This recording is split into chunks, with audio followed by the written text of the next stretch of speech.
नमस्कार, मैं डॉक्टर पुनीत सोनकर। सभी के अंदर एक जज्बात होती है अपने देश, अपने मातृभूमि के लिए कुछ करने की। यही जज्बा और जज्बात लेके सीजी स्टार्स, खबर 40 और हरिओम फिल्म्स लेकर आ रहा है लाल बाग में आपके लिए 8 तारीख को, कि आप अपने भारत के लिए, अपने देश के लिए क्या कर सकते हैं। What can we do for our country. इस टॉपिक पर आप अपनी मन की जो भी बातें होंगी आप हमारे साथ शेयर कर सकते हैं हमारे इस प्रोग्राम में, कि आप हमारे अपने भारत के लिए क्या कर सकते हैं। जैसे मैं अपनी बात करूं तो मैं चाहता हूं कि भ्रष्टाचार मुक्त भारत बने।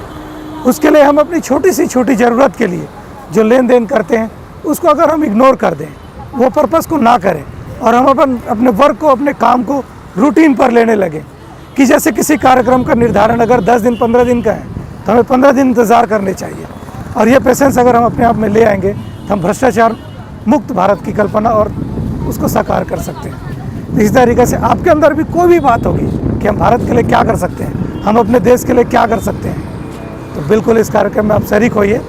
हमारा पता है लाल बाग 8 तारीख को, आप ज़रूर शरीक करिए, जिसके प्रायोजक हैं हरिओम फिल्म्स, सीजी स्टार और खबर 40।